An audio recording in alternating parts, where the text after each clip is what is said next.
ಇಂದು ವೀರ ಕನ್ನಡಿಗರ ಸೇನೆ ನೇತೃತ್ವದಲ್ಲಿ ಮಾನ್ಯ ಪ್ರಾದೇಶಿಕ ಆಯುಕ್ತರಿಗೆ, ಮಾನ್ಯ ಮುಖ್ಯ ಕಾರ್ಯನಿರ್ವಹಣಾಧಿಕಾರಿಗಳು, ಜಿಲ್ಲಾ ಪಂಚಾಯತ್ ಹಾಗೂ ಮಾನ್ಯ ಸಹಾಯಕ ಆಯುಕ್ತರು ಈ ಮೂರು ಅಧಿಕಾರಿಗಳೇನದ ನಾವು ಇವತ್ತು ಕೆಲವೊಂದು ಬೇಡಿಕೆ ಇಟ್ಟುಕೊಂಡು ಮನವಿ ಕೊಡ್ತಾ ಇದ್ದೀವಿ. ಮನವಿ ಕೊಡ್ತಕ್ಕಂಥ ಉದ್ದೇಶವೇನೆಂದರೆ, ಕಲಬುರಗಿ ನಗರದ ಬೆಂಗಳೂರು ಮುಖ್ಯ ರಸ್ತೆಗೆ ಅಂದರೆ ನಂದಿಪುರ ಗ್ರಾಮದ ಎದುರುಗಡೆ ಹೆದ್ದಾರಿಯಲ್ಲಿ ಇರ್ತಕ್ಕಂಥ ರಾಜರಾಜೇಶ್ವರಿ ಫುಡ್ ಸಪ್ಲೈ ಅಂದರೆ ಆಹಾರ ವಿತರಣೆ ಮಾಡ್ತಕ್ಕಂಥ ಒಂದು ಸಂಸ್ಥೆ. ಇದು ತಮಿಳುನಾಡದ ವ್ಯಕ್ತಿಗೆ ಸೇರ್ತಕ್ಕಂಥದ್ದು.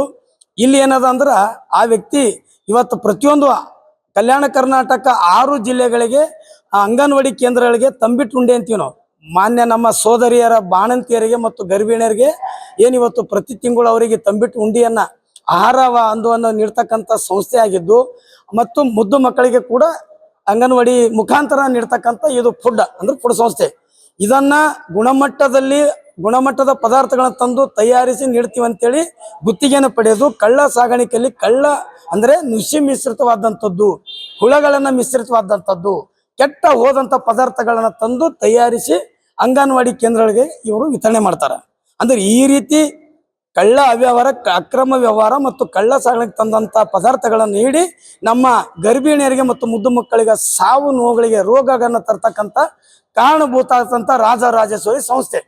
ಈ ಸಂಸ್ಥೆಗೆ ಶೀಘ್ರವೇ ಬೀಗ ಜಡಿದು ಈ ಸಂಸ್ಥೆಯ ಪರವಾನಗಿಯನ್ನು ರದ್ದುಪಡಿಸಬೇಕು ಮತ್ತು ಉನ್ನತ ಮಟ್ಟದ ಒಂದು ತಂಡನ ರಚಿಸಿ, ನಿಷ್ಠಾವಂತರ ತಂಡವನ್ನು ರಚಿಸಿ ಸಂಪೂರ್ಣ ಇಲ್ಲಿವರೆಗೂ ಅವ್ರಿಗೆ ನೀಡ್ತಕ್ಕಂಥ ಅವಧಿ ಹಿಡ್ಕೊಂಡು ಇಲ್ಲಿವರೆಗೂ ಇದನ್ನು ಸಂಪೂರ್ಣ ತನಿಖೆಗೆ ಆದೇಶಿಸಬೇಕಂತೇಳಿ ನಾವು ಮಾನ್ಯ ಪ್ರದೇಶ ಆಯುಕ್ತರು ಕೊಟ್ಟಿವಿ.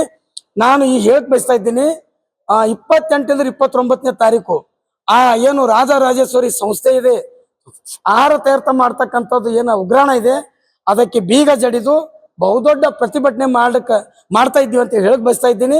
ಮಾನ್ಯ ಅಧಿಕಾರಿಗಳಿಗೆ ಮನವಿ ಮಾಡ್ಕೊಳ್ತಾ ಇದ್ದೀನಿ, ಈ ದಯಮಾಡಿ ಇಂಥ ಒಂದು ಸಂಸ್ಥೆಗೆ ಕಡಿವಾಣ ಹಾಕಬೇಕು, ಅವ್ರ ಪರವಾನಗಿ ರದ್ದು ಮಾಡಬೇಕು, ಒಳ್ಳೆ ಗುಣಮಟ್ಟದ ಸಂಸ್ಥೆಗೆ ಇದನ್ನ ಹಸ್ತಾಂತರಿಸಬೇಕಂತ ವಿನಂತಿ ಮಾಡ್ಕೊಳ್ತಾ ಇದ್ದೀನಿ. ಜೈ ಹಿಂದ್, ಜೈ ಕನ್ನಡ ಮಾತೆ.